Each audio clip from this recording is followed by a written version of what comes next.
আমন্ত্রণ জানাচ্ছি প্রিয় দর্শক, মানচিত্রের নিয়মিত আয়োজন কথোপকথন। আসসালামু আলাইকুম। যুদ্ধের ময়দানের মতো কূটনীতির টেবিলেও দাপটের সাথে আলোচনা করেছে ইরান। সুইজারল্যান্ডে অনুষ্ঠিত প্রথম দিনের আলোচনা সমাপ্ত হয়েছে। দুই দল আলোচনার পর এবার নিজেদের মধ্যে বোঝাপড়া করছে। সুইজারল্যান্ডের দিকে এখন নজর সারা বিশ্বের মানুষের। একদিকে মার্কিন প্রতিনিধি দল, অন্যদিকে ইরানি প্রতিনিধি দল। মাঝখানে মধ্যস্থতা করছে দুই মুসলিম দেশ, পাকিস্তান এবং কাতার। ইরান আমেরিকা শান্তি আলোচনা যখন সবার নজর এদিকে, তখন নিঃসঙ্গ নেতানিয়াহু। কেউ নেতানিয়াহুকে ডাকছে না, কেউ নেতানিয়াহুকে ফোন করে আপডেট দিচ্ছে না, কেউ নেতানিয়াহুকে পাত্তা দিচ্ছে না। শুধুই কি সুইজারল্যান্ড? আরেকটি হাই প্রোফাইল বৈঠক হচ্ছে কায়রোতে। মিশরের রাজধানী কায়রোতে শক্তিশালী চার মুসলিম দেশের ফরেন মিনিস্টাররা একসাথে হয়েছে। সৌদি আরবের ফরেন মিনিস্টার, তুরস্কের ফরেন মিনিস্টার, মিশরের ফরেন মিনিস্টার, পাকিস্তানের ফরেন মিনিস্টার। একটা নতুন মধ্যপ্রাচ্যের প্রসব বেদনা দেখা যাচ্ছে। একটা নতুন মধ্যপ্রাচ্যের জন্ম শুরু হয়েছে। তবে সেখানে সবাই আছে, নেই শুধু ইসরায়েল, বড় নিঃসঙ্গ ইসরায়েল। প্রিয় দর্শক, আজকের এই লাইভে মুসলিম বিশ্বের ঐক্যের একটি নতুন প্ল্যাটফর্ম সম্পর্কে জানাবো, এবং অবশ্যই নিউজ শুরু হবে ইরান আমেরিকা যুদ্ধবিরতি আলোচনার সবশেষ পরিস্থিতি নিয়ে। কে কোথা থেকে আমাদের লাইভ দেখছেন কমেন্টে জানাতে পারেন। আপনারা দেখছেন তুরস্ক থেকে প্রচারিত তুর্কিপিডিয়া নিউজ। আজ 21 জুন সবশেষ আপডেট সংবাদ নিয়ে আজকের লাইভে স্বাগত জানাচ্ছি। সুইজারল্যান্ডে নিজস্ব বিমান নিয়েই গিয়েছিলেন ইরানের সংসদের স্পিকার এবং পাইলট, বিমান বাহিনীর সাবেক প্রধান বাঘের গালিবাফ, এবং সেই বিমানে ছিল ইরানের পররাষ্ট্রমন্ত্রী আব্বাস আরাকচি। বিমানের নাম দিয়েছিল আমেরিকার হামলা করা সেই শিশুদের স্কুলের নাম মিনাব। এবং তারা সুইজারল্যান্ডে যখন পৌঁছে আলোচনা স্থলে যখন তাশরিফ নেয়, বাঘের বাচ্চার মতোই বাঘের গালিবাফ সেখানে উপস্থিত হয়েছে।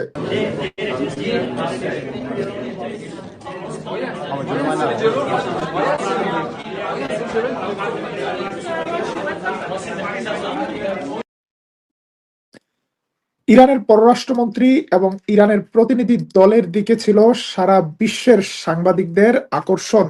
আজকের মিডিয়ার টোটাল ফোকাস ইরানের দিকে। এই দৃশ্যপটে কোথাও নেই ইসরায়েল। ইসরায়েলকে গোনার টাইম নেই কারোরই। প্রিয় দর্শক, আজকে উভয় পক্ষের মধ্যে আলোচনা হয়েছে, কিন্তু আলোচনার পর ইরান মার্কিন প্রতিনিধির সাথে একসাথে ছবি তোলার প্রস্তাব প্রত্যাখ্যান করেছে। মার্কিন প্রতিনিধিদের সাথে হ্যান্ডশেক করার প্রস্তাব প্রত্যাখ্যান করেছে। বলেছে যতক্ষণ পর্যন্ত লেবানন ইস্যুর সমাধান না হবে, যতক্ষণ পর্যন্ত আমাদের টাকা ফেরত পাওয়ার গ্যারান্টি না পাবো, যতক্ষণ পর্যন্ত ইরানের উপরে অবরোধ পরিপূর্ণরূপে তুলে না দেওয়া হবে, ততক্ষণ পর্যন্ত এইসব খাতির করার টাইম ইরানের নেই। পৃথক পৃথক ভাবে দেখা করেছে পাকিস্তানের সাথে মার্কিন প্রতিনিধি দল, এবং পাকিস্তানের সাথে দেখা করেছে ইরানি প্রতিনিধি দল। মার্কিন প্রতিনিধি দল পাকিস্তানের প্রধানমন্ত্রী শাহবাজ শরীফ এবং সেনাপ্রধান আসিম মনিরের সাথে দেখা করেন, এবং এই শান্তি আলোচনাকে এগিয়ে নিয়ে যাওয়ার জন্য পাকিস্তানকে ধন্যবাদ দেন। আবার খুব ইন্টারেস্টিংলি, সারা বিশ্বের সবচেয়ে বড় এই সংকটটি সমাধান করতে দায়িত্ব পালন করে পাকিস্তান যেমন বিশ্ব মিডিয়ায় ফোকাস হাইলাইটসে চলে এসেছে, তখন কোথাও নেই নরেন্দ্র মোদীর কোনো সারা শব্দ। ভারত শুধু দূর থেকে নেতানিয়াহু এবং মোদী গালে হাত দিয়ে দেখছে কি চলছে সুইজারল্যান্ডে। মোদীকে বা নেতানিয়াহুকে কেউ কিছু বলছে না, ডাকছে না। প্রিয় দর্শক, আমেরিকার প্রেসিডেন্ট ডোনাল্ড ট্রাম্প কি করছে? ট্রাম্পের ডিপ্লোমেসির যে কৌশল, হুমকি দেয়া, চাপ দেওয়া। ট্রাম্প আজকে আবারও ইরানকে হুমকি দিয়েছে। ট্রাম্প বলেছে ইরান যদি হরমুজ প্রণালী না খুলে দেয়, তাহলে ইরানের প্রতিনিধি দলরা যে আর ইরান বলতে কোনো দেশ পাবে না। আমরা গত সপ্তাহের মতো আবার ইরানে হামলা করব। ডোনাল্ড ট্রাম্প বলেছে ইরান যদি হরমুজ প্রণালী না খুলে, তাহলে আমরাই হরমুজ প্রণালীতে টোল আরোপ করব। ডোনাল্ড ট্রাম্প বলেছে হরমুজ প্রণালী নিয়ে এত বাড়াবাড়ি করলে হরমুজ প্রণালীটাই উড়িয়ে দিব, কোনো প্রণালী লাগবে না। ডোনাল্ড ট্রাম্প খুবই বিরক্ত হরমুজ প্রণালী বারবার ইরান বন্ধ করে দেওয়ার কারণে। অন্যদিকে ইরানের পক্ষ থেকে জবাব দিয়েছে ইরানের প্রেসিডেন্ট মাসুদ পেজেশকিয়ান। ইরানের প্রেসিডেন্ট বলেছেন, ইরানি জাতি যুদ্ধে ভয় পায় না, ইরানি জাতি যুদ্ধের জন্য প্রস্তুত আছে। তবে তবে যুদ্ধ কারো জন্য নয়, মঙ্গল বয়ে আনবে না। ইরানের প্রেসিডেন্ট বলেন, ইরান একটা জিনিস নিশ্চিত করে আপনাদের জানাতে চায়, ইরান তাদের পারমাণবিক অধিকার থেকে বিন্দু মাত্র ছাড় দিবে না। এবার আলোচনা যা খুশি হোক, এটা আপনারা নিশ্চিত জেনে রাখেন, ইরান পরমাণু অধিকার নিয়ে কোনো ছাড় দিবে না। এই হুমকি ধামকির মধ্যেও আজকে আলোচনার আগে আগে আমেরিকার ভাইস প্রেসিডেন্ট জেডি ভেন্স, যিনি আলোচনায় নেতৃত্ব দিচ্ছেন, তিনি বলেছেন আলোচনায় ইতিমধ্যেই অগ্রগতি হয়েছে, আলোচনা পজিটিভলি এগোচ্ছে। ইসরায়েলি লবিকে শান্ত করার জন্য মার্কিন প্রেসিডেন্ট হয়তো দু চারটি হুমকি ধামকি দিচ্ছে, কিন্তু তলে তলে আমেরিকা চাইছে ইরানের সাথে একটা আপোষ রফা করতে। আজকে গাজার বিষয়ে আমেরিকার প্রেসিডেন্ট ট্রাম্প বলেছে, হামাস খুব একটা ঝামেলা করছে না, আমরা আশা করছি আগে আমরা ইরানের সাথে একটা আপোষ রফায় যাব, এই সংকটের সমাধান করলে অন্যদিকে আমরা মনোযোগ দিতে পারবো। খুব ইন্টারেস্টিং বিষয়, এতদিন ধরে মার্কিন প্রেসিডেন্ট ডোনাল্ড ট্রাম্প বারাক ওবামাকে, ডেমোক্রেট পার্টির নেতাকে অভিযোগ করত যে বারাক ওবামা আমেরিকার হাতে, ইরানের হাতে $1.7 বিলিয়ন তুলে দিয়েছিল, কারি ডলার ইরানের হাতে তুলে দিয়েছিল। যারা আমেরিকা থেকে দেখছেন দর্শক কমেন্টে জানাবেন। মার্কিন প্রেসিডেন্টের ইরানের সাথে করতে যাওয়া এই চুক্তিটি নিয়ে প্রচন্ড রকম প্রতিবাদ রয়েছে আমেরিকায়। অনেকেই মনে করছেন এটা আমেরিকার একটা পরাজয়, আমেরিকা ইরানের সব দাবি মেনে নিচ্ছে, ইরানের অবরোধ তুলে দিচ্ছে, ইরানের হাতে বিপুল পরিমাণ টাকা দিচ্ছে, ইরানকে $300 বিলিয়ন বিনিয়োগের একটা প্রস্তাব দেয়া হয়েছে। $1 বিলিয়ন নিয়ে সমালোচনা করেছে ওবামার, কিন্তু ট্রাম্প ইরানকে $6 বিলিয়ন ক্যাশ দিচ্ছে, $24 বিলিয়ন কিছুদিনের মধ্যে দিচ্ছে, আর আলটিমেটলি $300 বিলিয়ন দিচ্ছে। এটা নিয়ে খুব সুন্দর একটি এআই নির্মিত ভিডিও এসেছে আমাদের হাতে, আমরা একটু ভিডিওটা আপনাদেরকে দেখাচ্ছি, মজা পাবেন।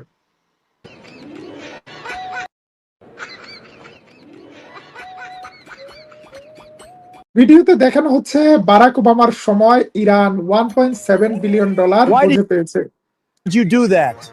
If I were you, I wouldn't have given Iran even a single dollar. Donald Trump Barack ওবামাকে বলছে, তুমি কেন ইরানকে এতগুলো ডলার তুলে দিলা, আমি থাকলে তো একটা ডলারও দিতাম না। কিন্তু এবার ইরানের হাতে মার খেয়ে, ইরানের সাথে যুদ্ধে পরাজিত হয়ে ট্রাম্প কি করছে দেখুন। $300 বিলিয়ন তুলে দিচ্ছে ইরানের হাতে। If you need anything else, just let me know. Not for now, but keep in mind that Lebanon is the most important thing for us. Yes, certainly, we do not trust you, but we are willing to give you another chance. Be careful that please do not worry at all and leave everything to me. You know this agreement well, right?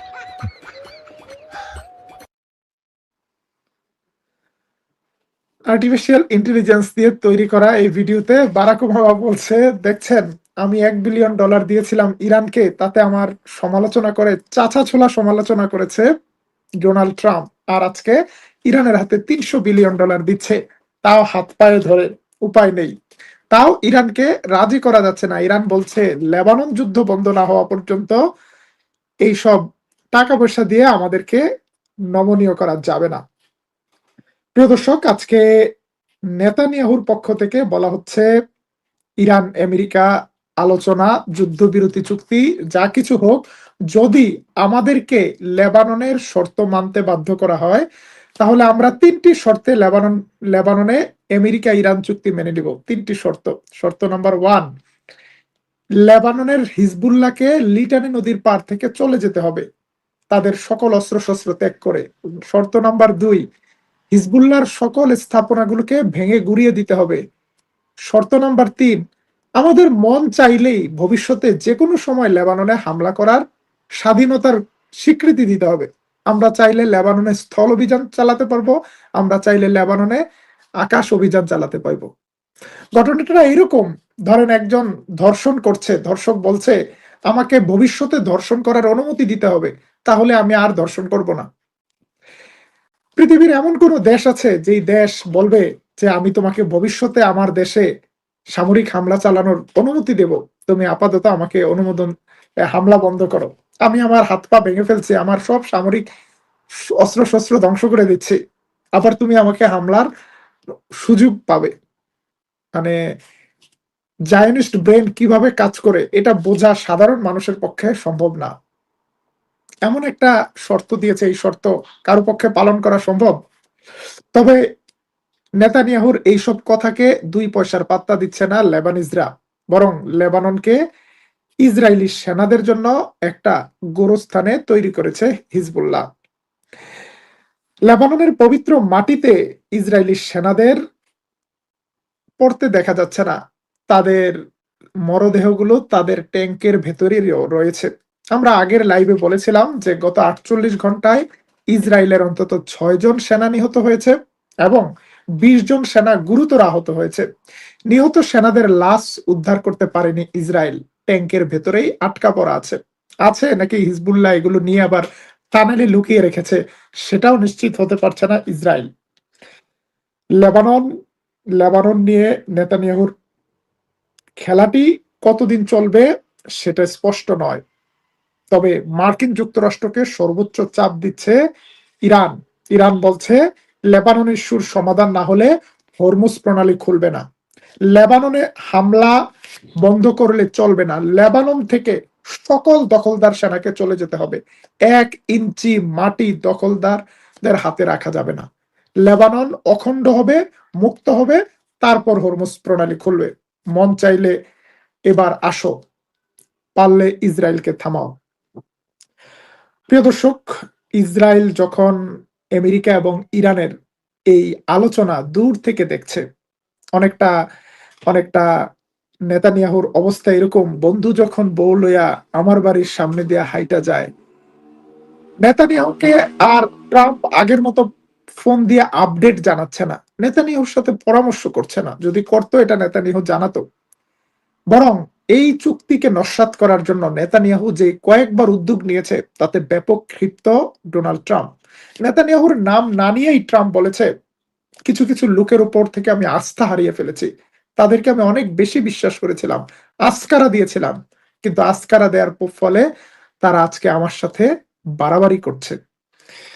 প্রিয় দর্শক, লেবাননকে নিয়ে Iran যেই চাপে রেখেছে নেতানিয়াহুকে, এবার আরেকটা বড় চাপ দিচ্ছে 4টা মুসলিম দেশ। মিশরের রাজধানী কায়রোতে 4টি মুসলিম দেশের ফরেন মিনিস্টাররা একসাথে হয়েছে এবং তারা একটি নতুন জোট তৈরির ব্যাপারে আলোচনা করছে। এই সামরিক জোটটি বা আঞ্চলিক জোটটিতে শুধুমাত্র 4টি মুসলিম দেশ রয়েছে, এখানে রাখা হয়নি নেতানিয়াহুকে, রাখা হয়নি ইসরায়েলকে। যদিও এই জোটটি তৈরি করার সময় তুরস্কের পররাষ্ট্রমন্ত্রী বলেছিল একটি নতুন আঞ্চলিক এবং সামরিক জোট হচ্ছে, এই জোটে ইসরায়েলও আসতে পারে চাইলে, তবে শর্ত হলো স্বাধীন সার্বভৌম ফিলিস্তিনকে স্বীকৃতি দিতে হবে 1967 সালের সীমান্ত অনুযায়ী। এখন এমন একটা শর্ত দিয়েছে, এই শর্ত পালন করা কি ইসরায়েলের পক্ষে সম্ভব? সম্ভব না। সুতরাং ইসরায়েল যেন না আসতে পারে তারই ব্যবস্থা হচ্ছে। ইন্টারেস্টিং যে সংবাদটি দিব, এই জোটের মধ্যে 2টি রাষ্ট্র অলরেডি নিজেদের মধ্যে ডিফেন্স এগ্রিমেন্ট করে ফেলেছে, সৌদি আরব এবং পাকিস্তান। এবং বাকি যেই 2টি দেশ তুরস্ক এবং মিশর, তারাও একটা বড় সামরিক জোটের দিকে যাচ্ছে। 2টি দেশ সাম্প্রতিক সময়ে বড় ধরনের সামরিক মহড়া চালিয়েছে, নৌ মহড়া, বিমান মহড়া, এবং সারা বিশ্বের মধ্যে সবচেয়ে বেশি F-16 ফাইটার জেট রয়েছে তুরস্ক এবং মিশরের। তুরস্ক নিজে F-16 ফাইটার জেট তৈরি করে এবং তুরস্কের পর মিশরও এগুলো রপ্তানি করে আমেরিকার লাইসেন্স নিয়ে। এখন এই 2টি মুসলিম পাওয়ারফুল কান্ট্রিও একসাথে হচ্ছে, আবার 2-2-4 4টি মুসলিম দেশ একসাথে হচ্ছে। এবং আজকের আলোচনার প্রধান এজেন্ডা ছিল ফিলিস্তিন। ইরানের, সুইজারল্যান্ডের আলোচনার প্রধান এজেন্ডা ছিল লেবানন, আর মিশরের প্রধান আলোচনা ছিল ফিলিস্তিন। সুতরাং ইসরায়েল যতই বলছে ফিলিস্তিন ইস্যুকে তারা স্বীকার করে না, ফিলিস্তিন ইস্যুকে কবর দিয়ে ফেলছে, নো, ফিলিস্তিন নতুন করে জাগছে। আপনারা একটা সিরিয়ালের নাম শুনেছেন, দিরিলিশ উসমান। দিরিলিশ উসমান কেউ দেখলে কমেন্টে জানাতে পারেন। দিরিলিশ মানে পুনর্জীবন, নতুন করে জীবন পাওয়া। ফিলিস্তিন ইস্যু নতুন করে জীবন পাচ্ছে। চলুন দেখে আসি তুরস্ক আর মিশরের একটি মহড়া।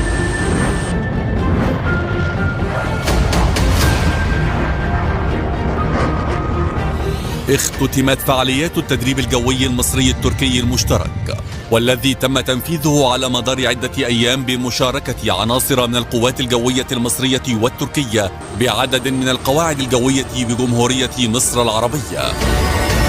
وتضمن التدريب تنفيذ العديد من الأنشطة التدريبية والطلعات الجوية المشتركة، وذلك بمشاركة مجموعة من أحدث الطرازات للمقاتلين. এটা মনে করার কোনো কারণ নেই এত টাকা খরচ করে ফাইটার জেট উড়িয়ে ইরান, মিশর এবং তুরস্ক খেলা করছে না।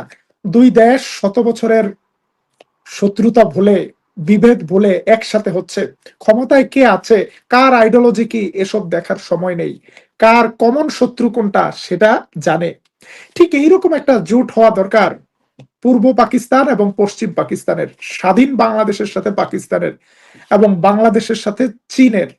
যদি বাংলাদেশের সাথে চীনের এবং পাকিস্তানের এইরকম একটি জোট হয়, যেখানে ক্ষমতায় যেই থাকবে, একজন বিপদে পড়লে আরেকজন এগিয়ে আসবে, একজনকে আরেকজন প্রশিক্ষণ দিবে, একজনকে আরেকজন সহযোগিতা করবে, তাহলে ভারত যেমন চুপ করে থাকতে বাধ্য হবে, ঠিক তেমনি ভাবে ইসরায়েলকে চুপ রাখতে, নেতানিয়াহুকে ঠান্ডা রাখতে এবার মিশর, তুরস্ক এক হচ্ছে।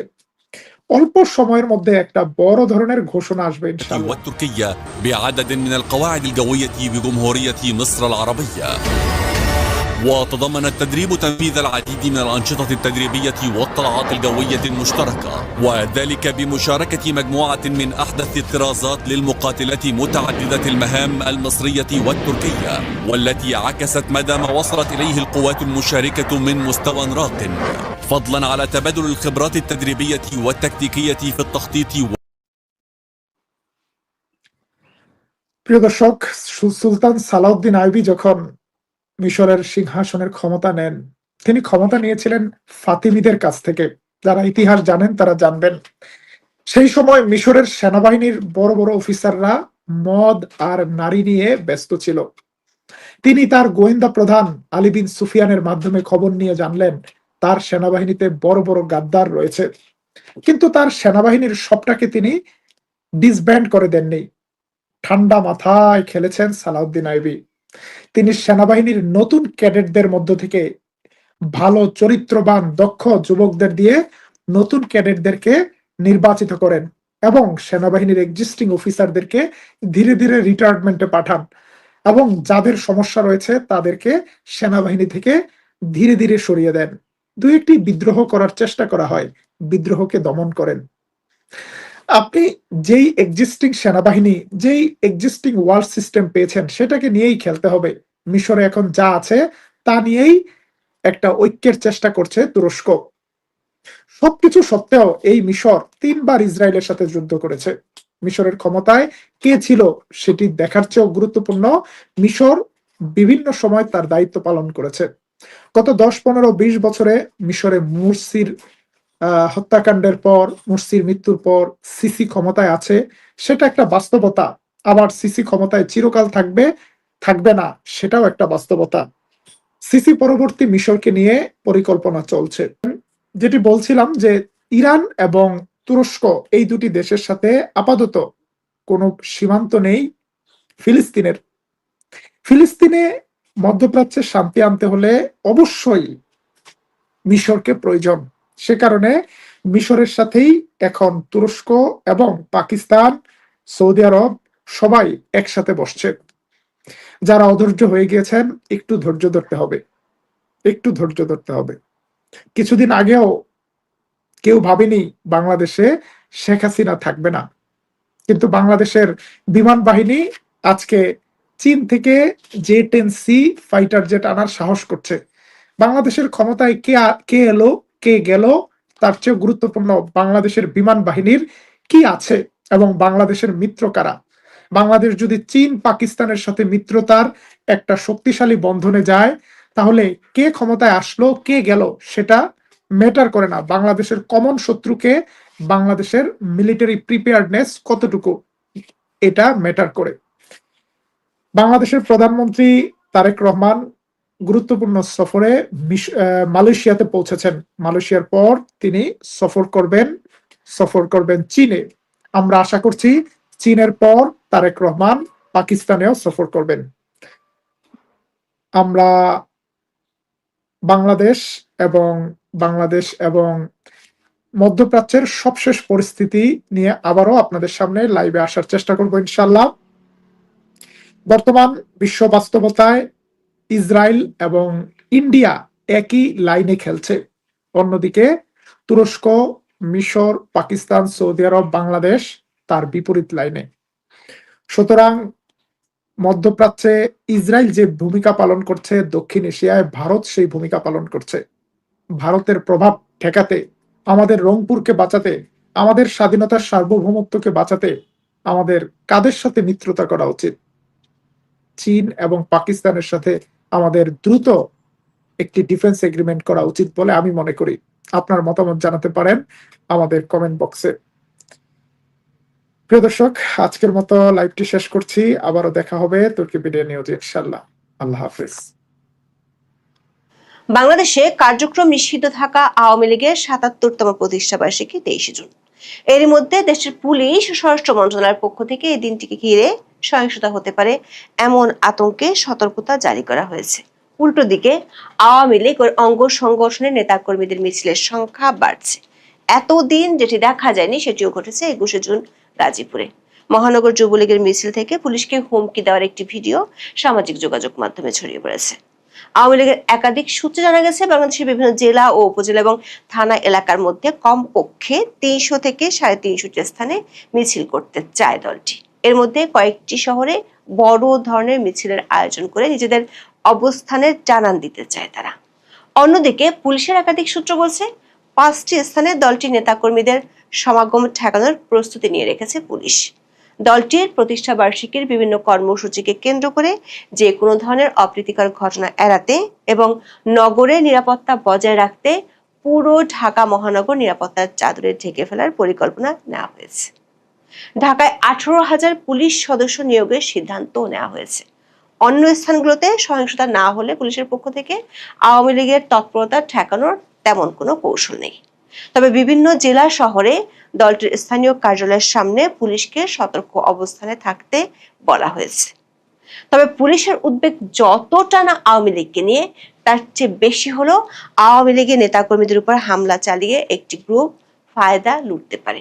পুলিশের একটি সূত্র নিশ্চিত করেছে, মাঠে আওয়ামী লীগের সাথে সরাসরি মুখোমুখি অবস্থানে যেতে চায় না পুলিশ।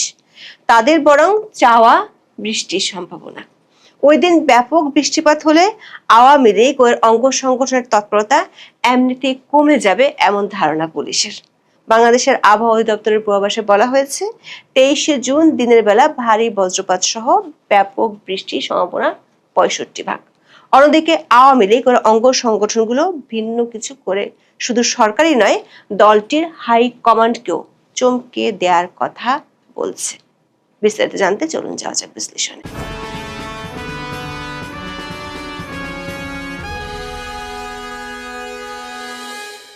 বাংলাদেশের স্বাধীনতা যুদ্ধের ইতিহাসে ওতপ্রোতভাবে জড়িত দল আওয়ামী লীগ তার ৭৭ বছরের ইতিহাসে একাধিকবার নিষেধাজ্ঞার মুখে পড়েছে। আওয়ামী লীগ প্রতিষ্ঠিত হয় ১৯৪৯ সালে পূর্ব পাকিস্তান আওয়ামী মুসলিম লীগ হিসেবে। পরে ১৯৫৫ সালে নাম পরিবর্তন করে রাখা হয় আওয়ামী লীগ। প্রতিষ্ঠার ১ দশক পূরণের আগে দলটির উপর প্রথম বড় ধাক্কা ১৯৫৮ সালে। তখন পাকিস্তানে সামরিক শাসন জারি হয়। সে সময় আওয়ামী লীগের রাজনৈতিক কার্যক্রম ও সভা সমাবেশ কঠোরভাবে দমন করায় দলটি অনেকটা নিষ্ক্রিয় হয়ে পড়েছিল। সেই সাথে আওয়ামী লীগের শীর্ষ নেতৃবৃন্দ যেমন হোসেন শহীদ সোহরাওয়ার্দী ও বঙ্গবন্ধু শেখ মুজিবুর রহমান সহ অনেককে গ্রেপ্তার করা হয় এবং 1963 সাল পর্যন্ত তাদের আটক ও নজরদারির মধ্যে রাখা হয়। পরে বঙ্গবন্ধু শেখ মুজিবুর রহমান ও তাজউদ্দিন আহমেদ সহ তরুণ নেতারা আওয়ামী লীগকে নতুনভাবে সংগঠিত করেন এবং 1966 সালে 6 দফা দাবি উত্থাপন করেন, যা পূর্ব পাকিস্তানের স্বায়ত্তশাসনের জন্য একটি গুরুত্বপূর্ণ পদক্ষেপ ছিল। এই 6 দফার দাবিকে ঘিরে 1966 থেকে 1969 সাল পর্যন্ত দলটি নানাভাবে দমন-পীড়নের মুখে পড়েছিল। দ্বিতীয় দফা 1971 সালের 26শে মার্চ পাকিস্তানের তৎকালীন প্রেসিডেন্ট ইয়াহিয়া খান জাতির উদ্দেশ্যে ভাষণে আওয়ামী লীগকে রাষ্ট্রদ্রোহী ঘোষণা করে সম্পূর্ণ নিষিদ্ধ করেন। এই ঘোষণার সাথে সাথে আওয়ামী লীগের নেতাদের বিরুদ্ধে তখন গ্রেপ্তারি পরোয়ানা জারি করা হয়। ইতিহাসবিদরা মনে করেন এই নিষেধাজ্ঞা বাংলাদেশের স্বাধীনতা আন্দোলনের একটি গুরুত্বপূর্ণ মোড় ছিল। যুদ্ধ চলাকালীন বঙ্গবন্ধু শেখ মুজিবুর রহমান পাকিস্তানের কারাগারে থাকলেও তাজউদ্দিন আহমেদ, সৈয়দ নজরুল ইসলাম, ক্যাপ্টেন মনসুর আলী সহ দলটির সিনিয়র নেতারা 10 এপ্রিল ভারতের আগরতলায় মুজিবনগর সরকার গঠন করেন। এই সরকার মূলত আওয়ামী লীগের নেতৃত্বাধীন সরকারই ছিল। এরপর ডিসেম্বরে পাকিস্তানি সেনাবাহিনী আত্মসমর্পণের পর আওয়ামী লীগের নেতারা ঢাকায় আসতে শুরু করেন। 1975 সালের 15 আগস্ট বঙ্গবন্ধুকে সপরিবারে হত্যা করা হলে বাংলাদেশ আওয়ামী লীগ একটি গভীর রাজনৈতিক সংকটে পড়ে, যার ফলে দলটি কার্যত নিষ্ক্রিয় হয়ে যায়।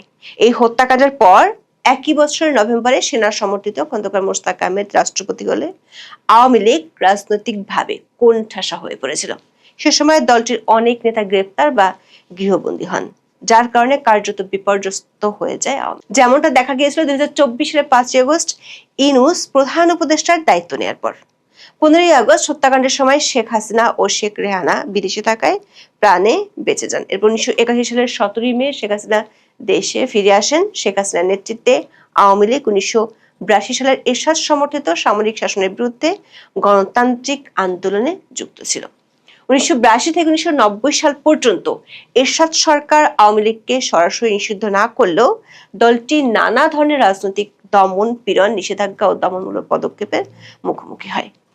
এরশাদের স্বৈরশাসনের বিরুদ্ধে সভা সমাবেশ, বিক্ষোভ, হরতাল এবং পত্রপত্রিকায় বিবৃতি দেওয়ায় শেখ হাসিনাকে 1983 ও 1987 সালের মধ্যে 4 দফা গৃহবন্দী করা হয়েছিল।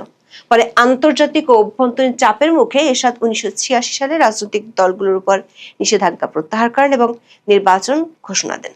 ওই বছর জাতীয় সংসদ নির্বাচনে অংশগ্রহণের মাধ্যমে আবারও সক্রিয় রাজনীতিতে ফিরে আসে আওয়ামী লীগ।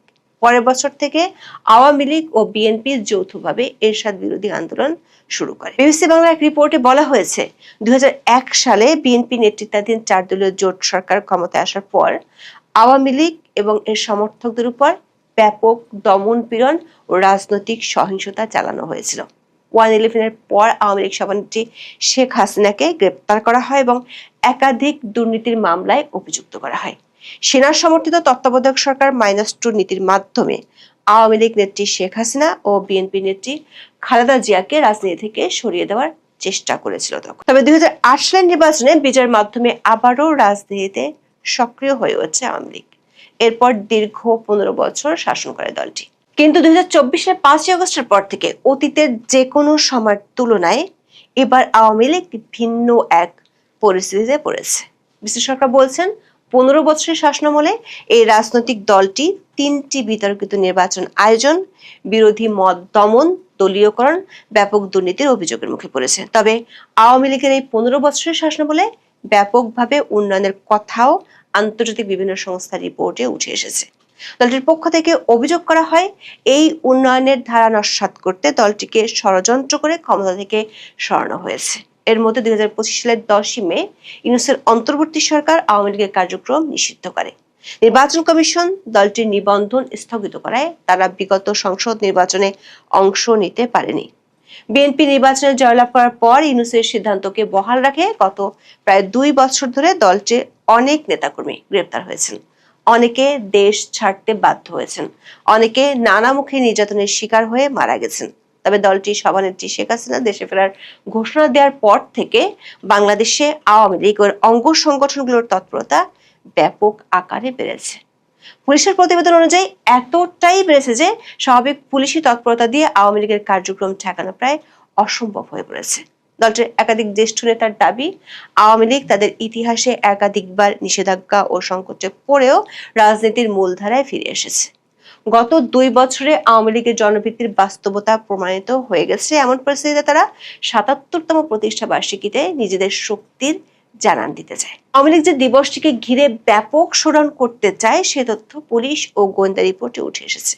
প্রথমে পুলিশ, তারপর বাংলাদেশের স্বরাষ্ট্রমন্ত্রী সালাউদ্দিন আহমেদের বক্তব্যে 23শে জুন আওয়ামী লীগের প্রতিষ্ঠা বার্ষিকী উপলক্ষে পুলিশকে যে বিশেষভাবে সতর্ক থাকার নির্দেশ দেওয়া হয়েছে সেটি উঠে এসেছে।